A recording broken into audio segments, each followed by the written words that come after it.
What's up, guys? Welcome to another edition of Pro Wrestling Pulse. Alongside my partner Ryan. I am J-Man on this edition of the Pulse, giving you something that we have never done, I believe, on Pro Wrestling Pulse, which is a review of a New Japan show.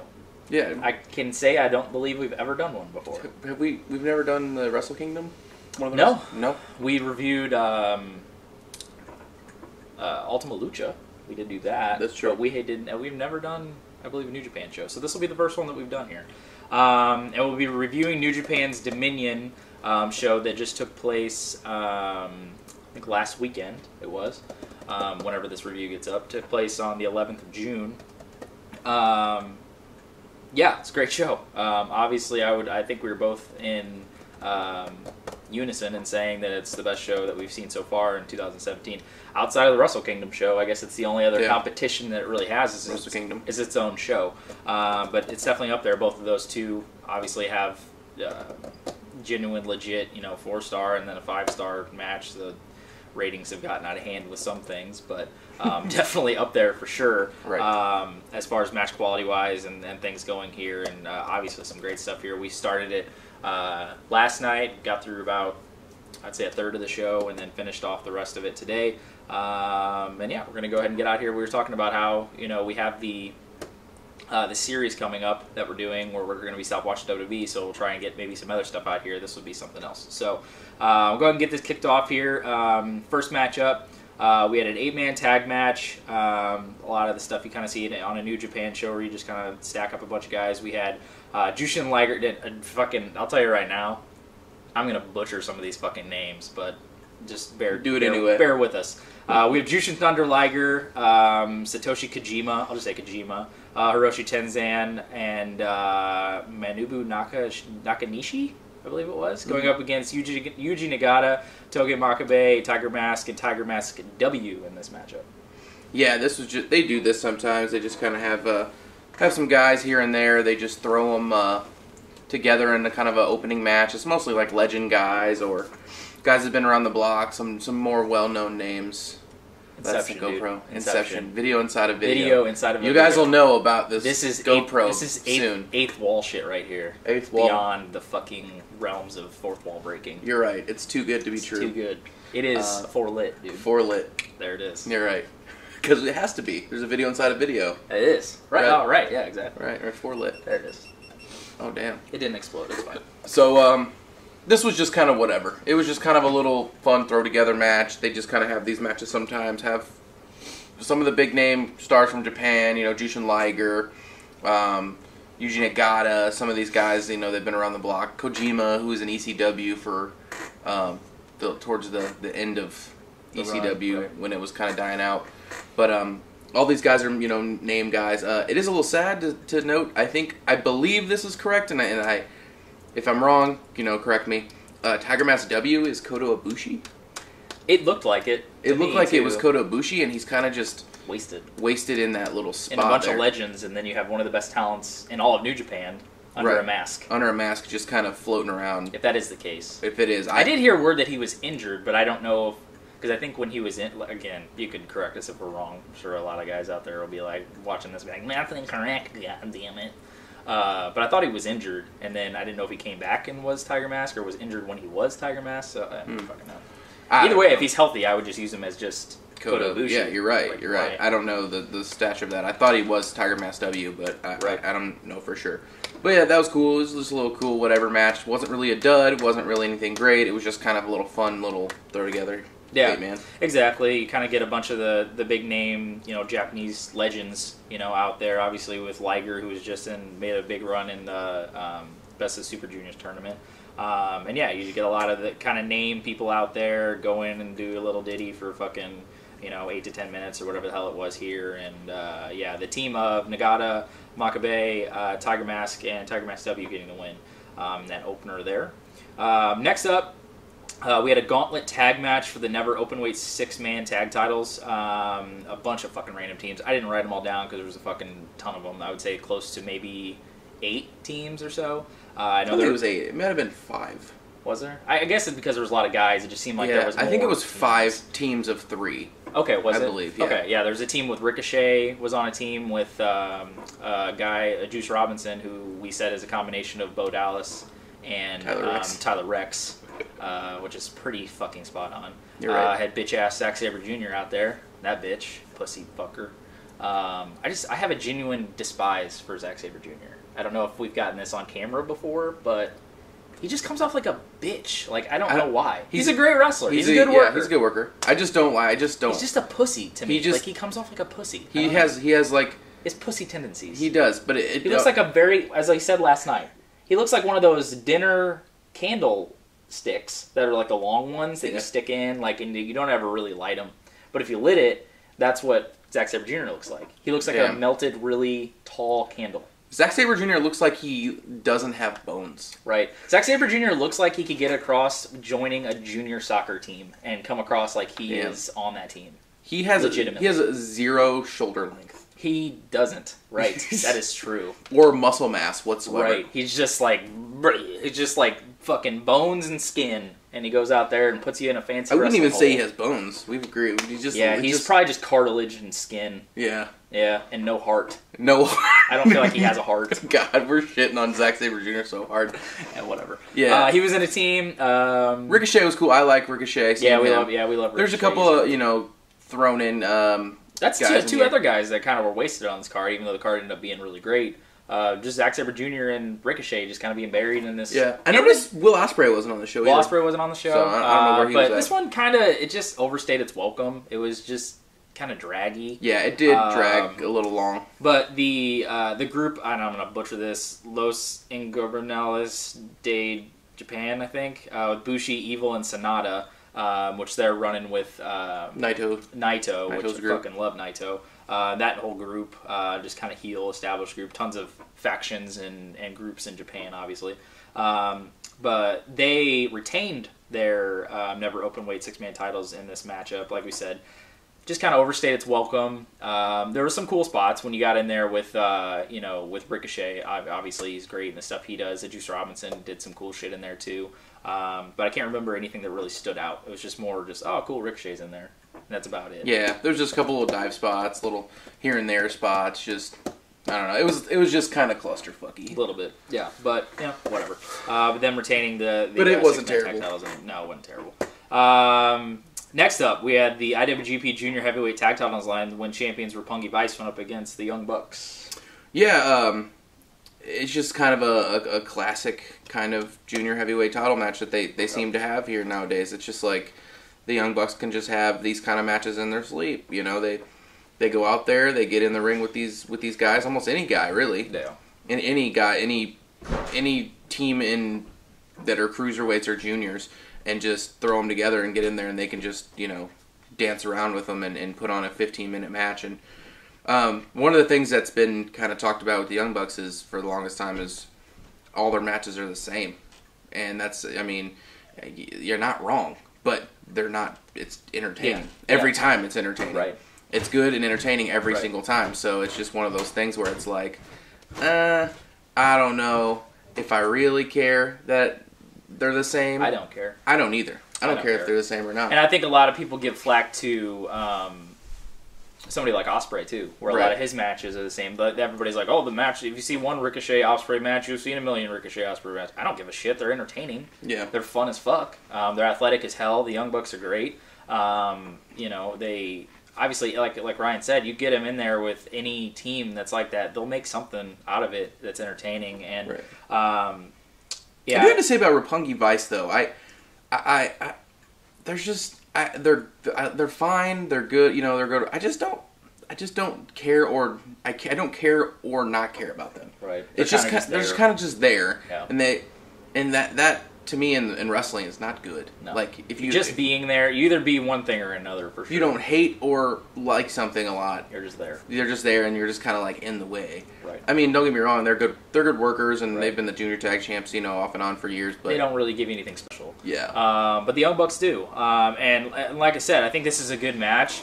I think it was just your stock Young Bucks match, and that's and we said it's not a bad thing. Mm-hmm. I think they worked on what was it, Romero's leg a lot. They kept putting him in the sharpshooter like 5 times. Yeah, he took a spot in the early and kind of... Yeah, took a spot and tweaked his leg, a and the Bucks actually like worked on the leg and kept putting him in sharpshooter, and then they hit the Indy taker and then put him in the sharpshooter to make him tap out.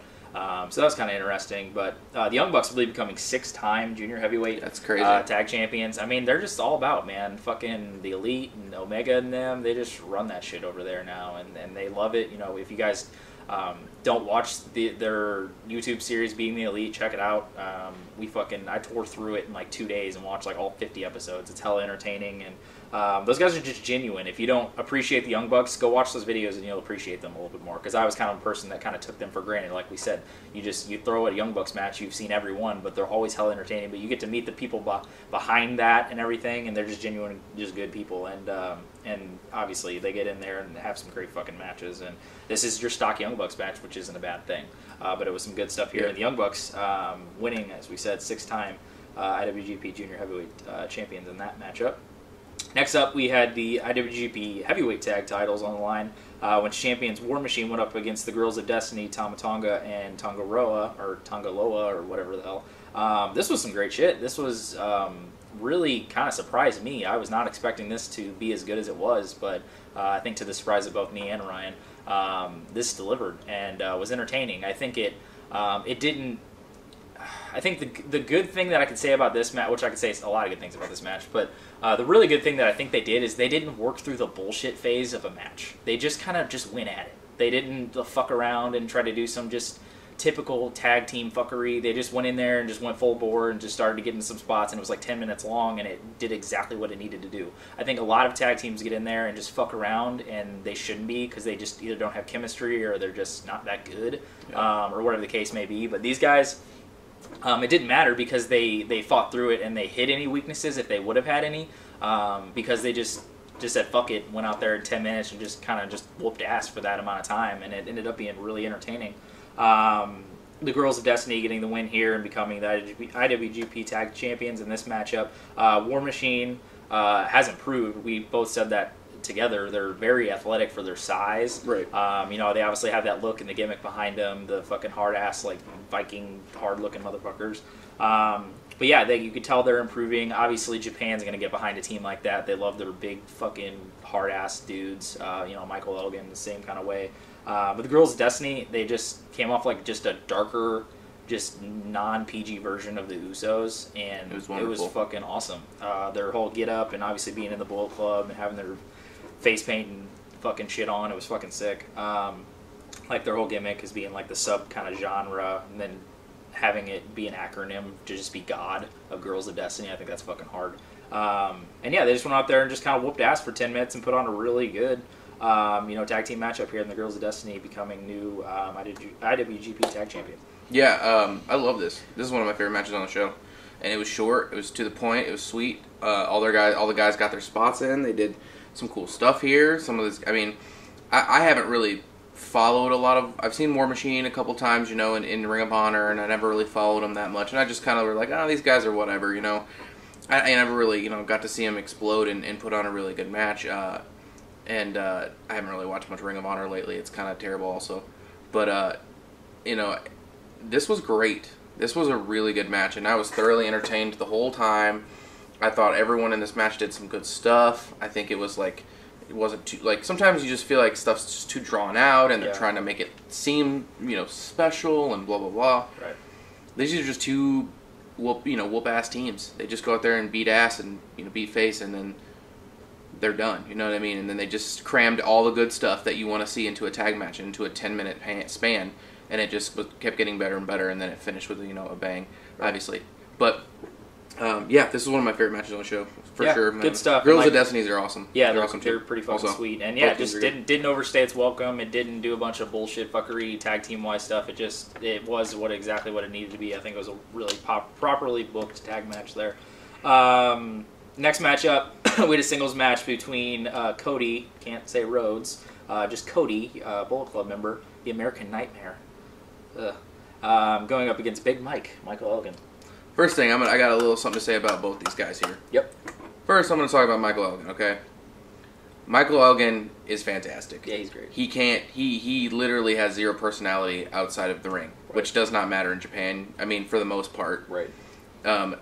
But he's such a workhorse. He's a fucking beast. Yeah. And, like, he's great. And I'm glad he's in Japan because it allows him to attribute his talents more there. Right. And in this match in particular, he looked great. Yeah.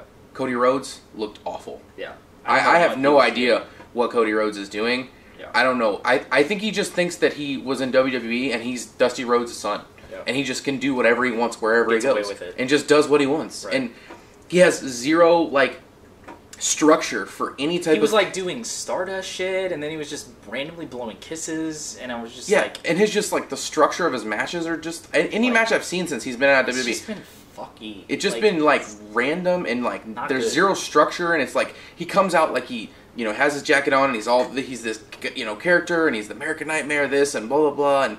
Nothing about him comes off as a nightmare. No, me neither. Yeah. I just feel like he looks and feels entitled. Yeah. Like he just deserves to get what he gets. Finn Balor. You know, yeah. Finn Balor. And to me, in this match particularly, Michael Elgin beat his ass. Yeah. Like, the majority of this match, he looked fantastic in this match. Yeah. And Cody Rhodes looked terrible. Yeah. He just looks lost. Like, he just looks like... And he's not... It's not that he's a bad worker. Cody Rhodes is a good worker. He isn't, no. Cody Rhodes is a good worker. I just don't think... what's going on right now, he has to find his niche. He has to find his way into these new organizations and these new companies and new work styles because he's been a WWE worker his entire career and now he's gotten out into, you know, some areas where it's not normal to him. So I think he's got to find his niche because he is a good worker.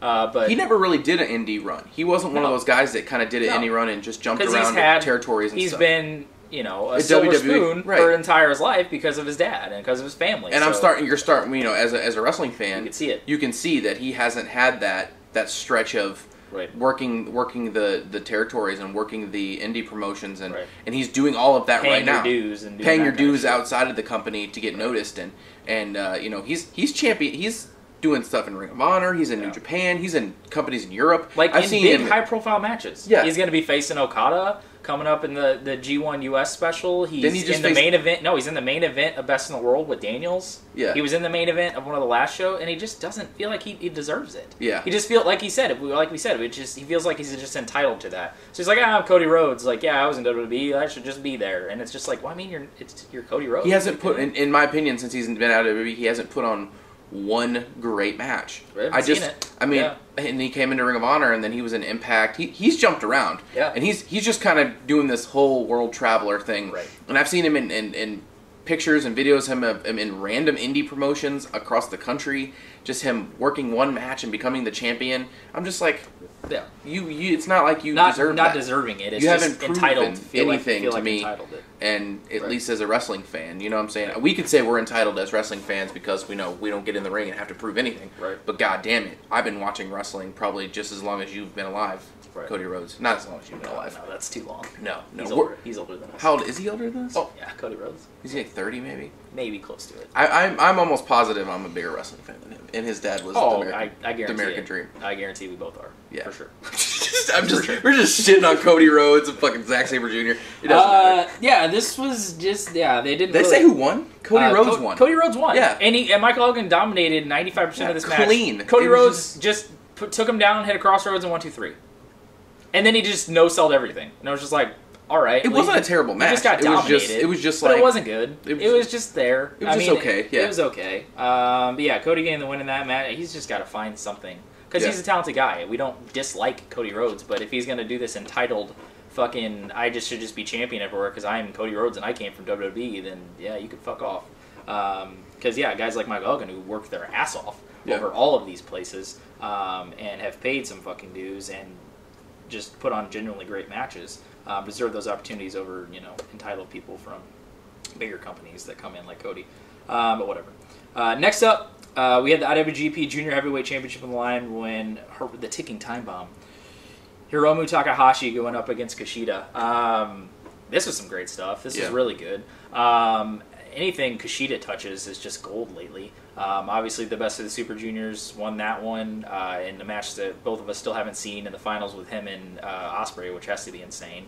But yeah, Kushida, winning that, going through a bunch of he can pretty much go in there with anybody and have a really solid match, junior heavyweight style. Takahashi working this, heel gimmick. He's part of that faction with Naito, the junior heavyweight champion going into this match. I think he's a good worker too. Obviously, he went in there and they started this unlike what you would see in WWE. If you're not used to a Japan show, obviously it's not what you would be seeing in a WWE show, whereas it's a lot striking, strong style. It's where it all comes from. You don't see a lot of guys around the size of Takahashi and Kushida going in there and just beating ass, but that's literally what they did this entire match. They went in and it was just strong style, stiff strikes right off the bat, and pretty much throughout this entire match. You had your junior heavy high spot type stuffs to the outside. There was one spot that I remember where it was a sunset flip powerbomb where Kushida just got fucking destroyed. I'm trying to think, there was something else too. But yeah, a lot of pretty impactful spots. I know they whooped some ass, and Kushida definitely turned on the aggression towards the end of it. I know they did some spot where he locked in that hoverboard Kimura on the top rope and then flipped him off with a fucking like some sort of flip over suplex type deal, and held on to it and then locked it in more, and Kushida getting the win, becoming the new junior heavyweight champion in this one. Did a middle rope God's last gift. Yeah, he calls it the Back to the Future, the little God's last gift thing that he does. That was sick. Yeah, that was really, really cool. He wasn't able to hold on to the pin, but the hook in the leg that Tyler Black used to do, or Rollins used to do. Yeah, it seems like everything Kushida touches just turns to gold lately. And it's deservingly so. He's a great worker. Everything that he's done over the past couple years and getting in there, and I know that he had there was a match, I think it was last year with O'Reilly in the Super Junior finals, I think it was, or around the semifinals or something like that. That was great too. So, you get him in there and you have your typical around 200-pound type deal with the junior heavyweights, and it's going to be some good shit, especially with the people that are starting to bring in now, the Ricochets and the Ospreays into New Japan. You start having those guys float around with each other, it's going to be some good shit for sure, and hopefully we can maybe see them get involved. I think at the end of this, Bushi, a guy who was in that faction with Takahashi, came out, and we skipped past it to try to get to the next match, but I think he blew some green mist in Kushida's face, maybe setting up something with Bushi and Kushida. Yeah, I mean, anything you get in there with Kushida, it's going to be some good stuff. And this was an outstanding matchup, at Kushida becoming the new junior heavyweight champion. Yeah, I'd probably say this is probably the second best match on the show. I like that. I like that tag match. It's one of my favorite matches on the show. But this was, in terms of quality, this was probably the second best match on the show. I would agree. Yeah, man, they just beat each other's asses in this. There was a lot of very stiff aggression on this show. A lot of just hardcore, just beat your face in type of matches, and not a lot of finesse style matches on this show. But that's something that Japan has kind of taken hold of, is that style, because clearly no other promotion, no other country really does those style of matches that much anymore. Right. I mean, you got Europe, who does all the kind of hook holds and catch can type of stuff. And, right. They call it British Strong Style, yeah. Right. Their and kind of version of it. WWE has kind of gone away from those hardcore striking style type of matches with guys, so that's kind of how they've built reputation up in New Japan as of the recent years. But yeah, this was great. This was great. This is what you would hope to see. You would hope to want to see in a WWE cruiserweight type of match. The feud be so heated that they want to just beat the shit out of each other. Yeah, just beat the shit out of each other and put on a crazy good match here. And yeah, deservedly so. Kushida's been running the junior heavyweight division for some years now. He's a TV champion in Ring of Honor. TV champion in Ring of Honor. I think he still is. And he had the best of the Super Junior thing, so he's got some accolades, man. He's got some stuff going for him. Right. Very talented guy, and in this match, like you said, there was some great spots, and it was just mostly just a strong style, beat the shit out of each other type of match. And exactly. Both guys were very good in this. Yep. Next up, oh my god, I don't know what the fuck this shit was all about. We had the Lumberjack Death Match. Shit. The Lumberjack Not So Much Death Match. I think we turned this the Lumberjack Board to Death Match. Yeah. For the Never Openweight Championship, we had champion Minoru Suzuki going up against Hiroki Goto. Oh god, this was a fucking mess. Yes, it was. For real. Yes. I'm sorry. I don't even know. Don't be sorry. No, you're right. I'm not. It was a literal mess. You can completely skip this if you watch the show if you'd like. Yeah. It was just too long. They had both guys out there and they had their factions circling the ring, and they were lumberjacks, and we were like, deathmatch? Oh, okay. What, are they going to use weapons? Not one weapon was used. There was literally nothing that was violent in this match. They strike, hit crazy strikes on each other. Well, the interference chair shot at the end. Yeah, But not even done by anybody in the match. Right. It was very distracting because the factions just started feuding on the outside, and then when the referee, this was a death match, so there's like no DQ or something. And then in the beginning, I thought that he had some kind of arm lock on him, and he was holding the ropes, and the ref was counting to 5 and told him to get off. And I'm like, this is a death match, right? Right. What does that matter? Yeah. And so, I mean, you could tell us if we're getting something wrong here. I don't know if they just every lumberjack match they just have to put death match behind it, but it just doesn't make any sense. That's like, you know, I'm trying to think of an analogy that would go with that, but I mean, it just doesn't make any fucking sense. I have no idea what the reasoning behind that was. Yeah.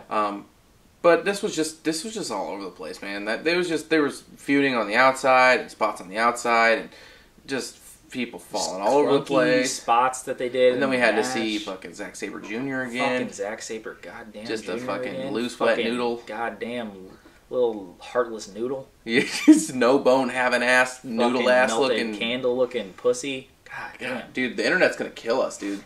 Internet marks are gonna shit all over us for shitting on Zack Sabre. Don't get it. That's their guy, man.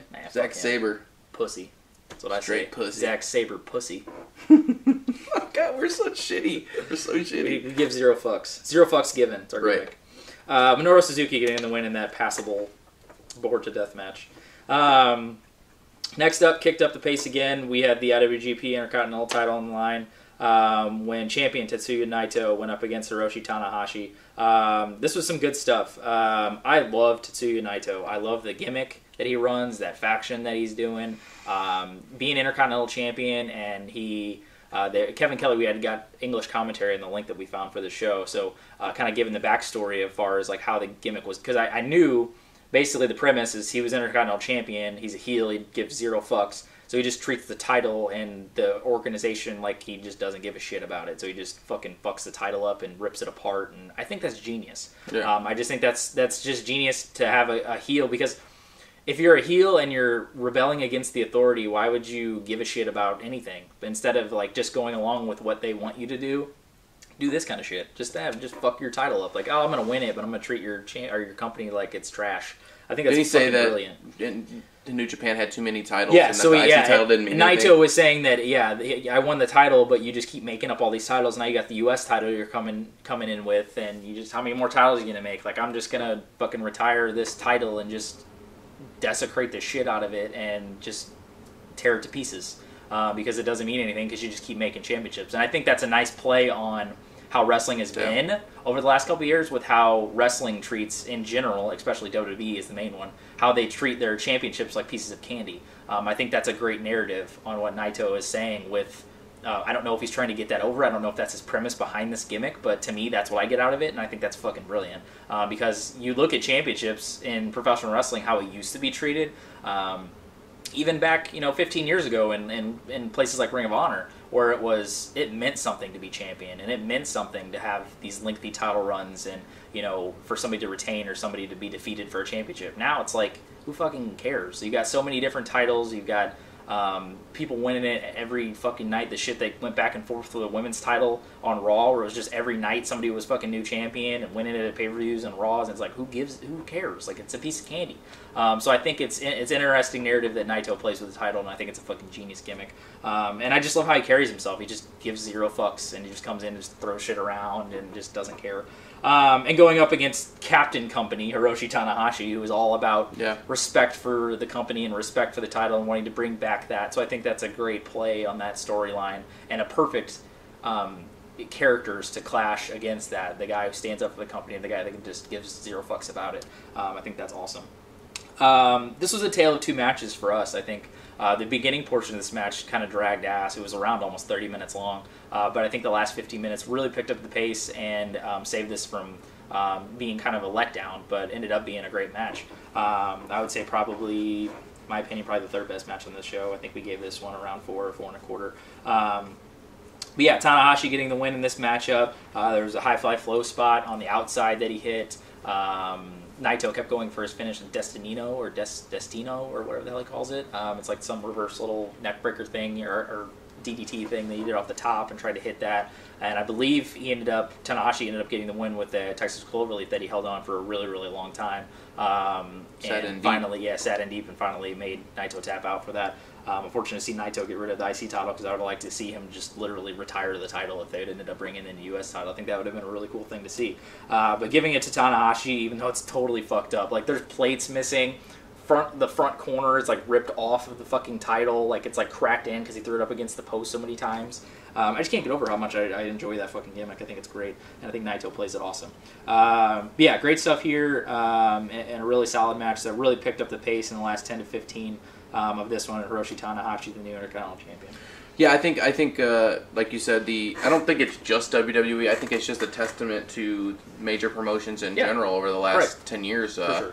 I'm just meaning WWE is usually the spokesperson for that and the standard bearer as far as how titles are usually. Yeah, how titles are handled, portrayed. Yeah, right. And New Japan is flooded with titles. You know, there's 5 or 6 title matches on every pay-per-view. So I mean, that's more than WWE. I feel like. So I mean, there's 9 matches in this show, and there's 6 title matches. Yeah. So I mean, it is what it is. Yeah, this was. I almost dozed off in the first. You were. I saw you. Dude, I was dozing off. I was just like, almost passing out. It was just. It wasn't that it wasn't good. It was just slow and draggy, and there was no like development. They were just. It was just like two dudes wrestling around. It was just this back and forth. One was working on the arm, the other one was working on the leg. That's right. Yep. And it just didn't. There was no high points in the first 15 minutes. It just felt like it was just kind of building to that. But the last 15 minutes of this was great. Yeah, they built that up well. They did this whole setup towards the end. They had some good spots. And Tanahashi, if you guys do not know, if you're not New Japan fans, is the some people consider the John Cena of New Japan. He's that that face that's been there for years. He's that company man that does what they want him to do. And I think that they wanted. I think they're going to retire the IC title. They've been talking about it, obviously. Bringing the US, the IWGP US title, I guess is what it's called, into the fold. And most likely they wanted to retire it with Tanahashi, a name guy. Kind of finish it off that way. I think maybe leaving it to where it was desecrated by Naito, and then ending the run of that title seems a little not shitty, but just a little kind of bunk. Not as cool. Not as cool, but I mean, it's just one of those things. It would be cool to end it like that, but I just feel like for prestige reasons, it just felt like maybe they did just create it, like the Intercontinental title. They just created it like a couple years ago, didn't they? Did they? Did they? I don't know. MVP was the first champion, but I don't know how long ago MVP was. He really? They said that in the telecast. MVP was the first. He won the Intercontinental tournament or whatever. So I'll have to look that up. But shit, I don't know. I don't think it's been around for too long. Yeah, what a short life. Right. Exactly. What a short life. What a short life. If that's true. I think it is, but yeah, this was a good match, and it picked up towards the end, like you said, and what you'd expect from these guys. Tanahashi, the new Intercontinental Champion, in that matchup there.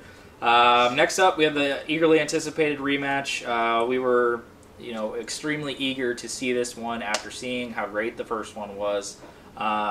We have the rematch between Okada and Omega for the IWGP Heavyweight Championship. Obviously, there was tons of talk and a lot of controversy being made of, how good this match actually was. The first time going through at Wrestle Kingdom this past year on January 4th. And it was outstanding.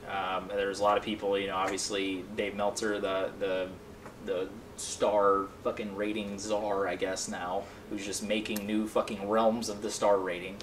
Gave it he 6. Can because he created the star rating. I guess so. Fucking 30 years later, he's like, fuck it, we'll give it 6 stars. All right. I'm not going to go past 5. I don't know. I think in a topics video we should discuss that because to me, I just think it's a little outlandish that you just star ratings just get a little out of hand sometimes. But he gave it 6 stars, the first one, and a lot of people are saying that it's one of the best, if not the best. wrestling match that people have ever seen, and we watched it, and it was great. Do I think it's the best match I've ever seen personally? To me and what I look for, no. I think it's to each their own. I mean, if you say, hey, if that's the best match I've ever seen, that's awesome, man. And that's the one thing I think that people get separated with is you start to get in arguments about what's the best or this and that. Just settle with the fact that it's a great fucking match. Like, you're dishonoring what they fucking do by sitting here arguing about bullshit. Like, it's a great fucking match. It's awesome that these guys go out there and put their fucking everything into these fucking matches, and so much time and effort and preparation and so much into these fucking matches that they deserve, to just say, man, they put on some fucking awesome shit. And they did it here again. Going to a fucking 60-minute time limit draw in this match. They just did not stop. They're just cardio fucking monsters, just stamina out the ass. Obviously, they prepare for this. Omega went into this saying they wanted to do something different with this title match. They wanted to do something that they didn't do with the last one. I think they did do that. I think the first one was a different set of match. It was really built upon Omega trying to hit the one-winged angel. He could not hit it the entire match and ended up getting defeated, continually trying to go for that maneuver. This one told a different story. Obviously, the pace was outstanding. For a 60-minute match, we were saying, I don't know if I could think of a match that is this long that didn't have any letdown dull points. Like, it just was go. And it did not feel like it was an hour long at all. It just kept going, and it was just like, damn, they just will not fucking stop. There's no rest parts. I can't remember any goddamn rest holds. They did the figure 4 spot, but that came off entertaining because they got it over, and they got over the flipping back over, tried to do the reverse or the inverted Indian deathlock, flipping it back over into that. The spots were insane in this. I mean, they kept teasing the table spot to the outside that they did in the last match. I believe Okada ended up doing an elbow drop, not through the table, but onto Omega and not breaking the table. Trying to think, they were working on Okada's leg. Omega kept working on the leg whenever he did that one dive spot, working on that a lot. But the biggest thing is you get across when you get into that match and how much they're busting their ass in this match. You don't have to sell exhaustion. You can just see it on their faces. One of the best spots that I've seen, as far as especially in exhaustion, was Okada going for another Rainmaker. He hit like 5 in this match. Going for a Rainmaker and Okada just stumbling and falling to the ground because he could not stand. Or Omega, sorry. I did that earlier. Did you? Omega just falling and stumbling to the ground because he could not stand on his own 2 feet, and Okada missing the Rainmaker because he fell down. I think that was a great spot. But yeah, I mean, they just fucking busted ass, man. There was one spot, they were kind of getting a little sketchy. We were wondering what they were going to do. They bought the Bullet Club out. Cody Rhodes is going to throw in a towel for Omega because he just kept getting just torn up. He just kept getting Rainmaker after Rainmaker, and there was one spot that was pretty badass where Okada hit like multiple Rainmakers, like he held on and just looked like a fucking shipwreck house. And that's, I think, when they bought the Bullet Club out, and I think Omega ended up hitting a couple fast spots. That knee that he does is just awesome. Yeah. He does that, I don't know what, trigger V or some shit. But that fucking knee is awesome. It was great. They hit that multiple times. He finally did hit the one-wing angel. Omega did hit on Okada, but he was too close to the ropes. That was another great spot. You could see the emotion on Omega's face, knowing that he finally hit that spot, but couldn't get the win for it because he was too close to the ropes. And then you had the final stretch here, and you had, I believe, Okada hit a tombstone, and then didn't go for a pin. Oh, and then he didn't go for, that was the only thing we could say, which, if you're, and I believe Meltzer gave this 6.25 stars. Yeah. Because it's a quarter better. Whatever. But, I mean, if you're going to do that, and that's basically, I mean, he cemented that if he ranked it as the highest, that's what he believes is the greatest match of all time. I'm opportune to nitpick a little things if you're going to fucking say that. But, it is a little bit splitting hairs when you got these guys are just whooping ass. But at the end of this match, it just seemed to us that you'd want to set up Omega trying to go for the pinfallers, trying to lunge for that desperation final second win. Mm-hmm. But it wasn't Omega, it was Okada. Okada's Goes already to a draw, then Okada's Okada already a retains. champion. Okada, if he goes to a draw, he retains his championship. Why is the champion lunging for a cover? I mean, maybe to just say, "Hey, I'm the better man," I guess. But Yeah. to us, it makes a hell of a lot more sense for Omega to look like he had the upper hand going into the final moments of that match to be lunging for the cover because there was set up a third match. Yeah, there was multiple spots. The one spot that really got to me that was just like, come on, that makes zero sense. They hit Okada hit a tombstone on Omega and didn't go for the pin, but had enough energy to pick him back up and hit a fucking bridging German suplex for the cover. I'm just like that. Look, if you're just so exhausted 55 minutes into this match that you can't just crawl over and pin a guy, I think it made a little bit more sense to maybe get a couple near falls towards the end of that match. And again, that's fucking nitpicking. These guys went out there and whooped ass. They gave just nothing. They have nothing left after that. You could really genuinely feel that. It came off epic. It came off very big. We were saying how the previous match plays into that. The previous match plays into the epic feel of that. And I think it definitely did here. We were making comparisons that it's, could be this generation's Flair and Steamboat with how much chemistry they have. I mean, the first 5 minutes, they were just flowing, man. They could literally look like they were doing it in their sleep. But yeah, just the little nitpicky finish part that I just felt like it maybe should have been Omega lunging for the pin instead of Okada because it didn't really make much sense to me, the champion lunging for the win instead of the challenger not being able to get it. That would have made storytelling-wise a little bit more sense. As we said, there's great movies with plot holes. It happens sometimes. Well, I can see they did talk about, the commentators did talk about it as well as Okada couldn't beat Kenny Omega. He couldn't beat him. Like, he couldn't beat him in 60 minutes. Like that was kind of like he beat him in Wrestle Kingdom. That's true. But in less than 60 minutes. That's true. But the thing that they were like, I think the reason Okada wanted to try to get the pin was the whole setup was he wanted to be the better man and prove that he could pin him. And I see that. Definitively. I just feel when you're weighing those options as far as storytelling goes, it makes a hell of a lot more sense to have Omega as the guy trying to lunge for the cover and trying to desperately win and not being able to get there, but saying, I almost had you. Right. And then being able to set up the not really rubber match, since Okada's made it out as champion, both of them, but to set up the third match in this series of amazing matches, because that's... They will have another one. Oh, for sure. They gotta have one more. I would think it makes the most sense to maybe save it off until Wrestle Kingdom next year, because, like I said, we're trying to run through what shows they have. I believe the G1 will be coming up as far as the next big one that they have in Japan. But we were saying that Omega, I guess, would have to win G1 again to get the title shot at Wrestle Kingdom, because that's kind of how it goes. Jerk something around, make something different. They could do something, weird with that. But this was outstanding. I would probably lean towards their first one over this one. Again, they're both, that's nitpicking. I mean, it's splitting hairs. They're both outstanding matches. They're both fucking great. This one, to me, the biggest thing I get out of it is how much work they put in, and they did not stop. Like, it was just 60 minutes of straight go, like just fucking nonstop. And they put on some great fucking shit here.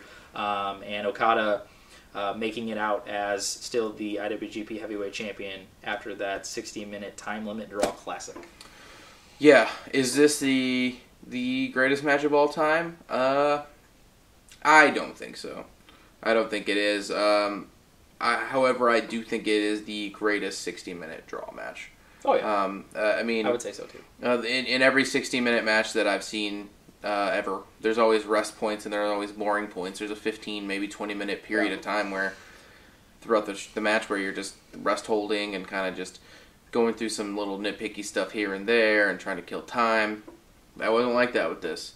This was go, go, go, like you said, and these guys have great chemistry. It's there. Some guys just get in the ring and they have that flow. They just move in the ring together well. They know what each other's going to do. They set each other up well.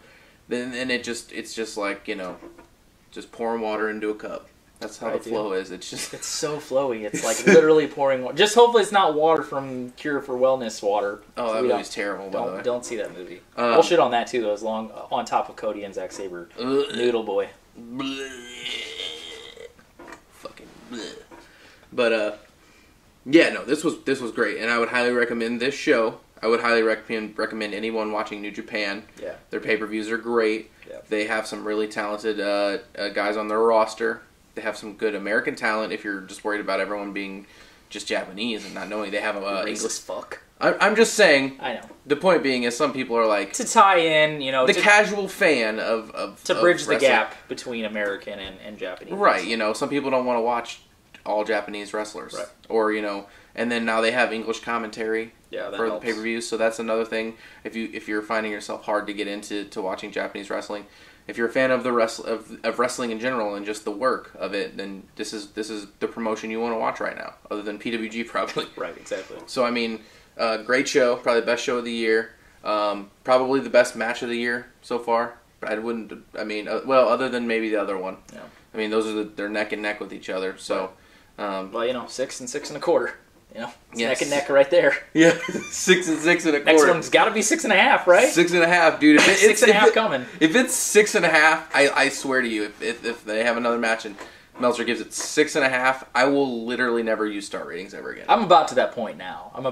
I'm sorry, but it's getting fucking ridiculous with it. We could go on about that forever, but yeah, it's just let a great match be a great match, and that's exactly what it is. If you think it's the best match of all time, more power to you, man. That's fucking awesome. Opinions are like assholes. Everybody's got them. But our opinion can pretty much be fact in the fact that this was an enjoyable show to watch, and that main event was outstanding, and definitely go out of your way to watch it. It will not be a waste of 60 minutes like it was a waste of 180 minutes of our life last night when we had to sit through A Cure for Wellness. I think it was 2 hours and 20 minutes. Yeah, I did my math wrong. I was going to try to do the minute comparison. So shit. So how long is 2 hours, so 6:12? What did I say? I said 180 minutes. 180, so 6:12, 18. Oh, that's 3 hours shit. Well, we went to the store to rent it. Yeah, so it's preparation. Real life right there. Live your life, Live your life.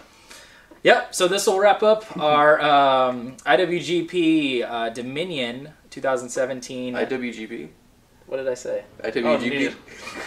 I've been saying IWGP, New Japan Pro New Wrestling. Japan. Dominion. New Japan Pro Wrestling. 2017. Dominion.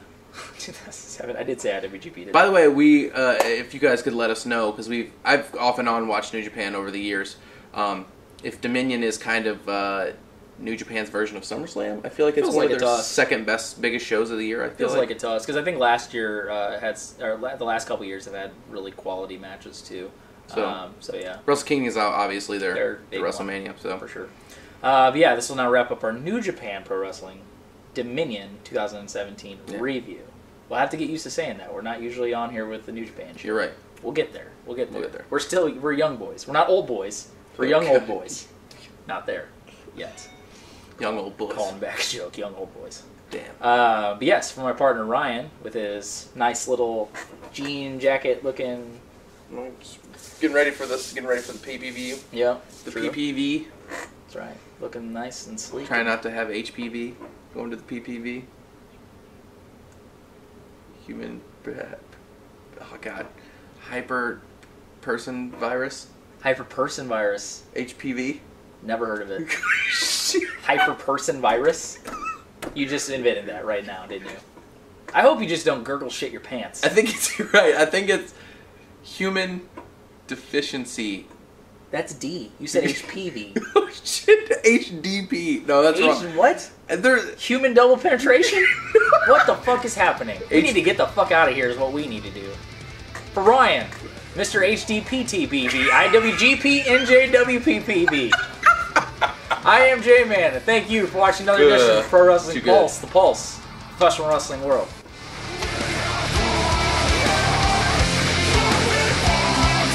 Fuck Zack Sabre Jr.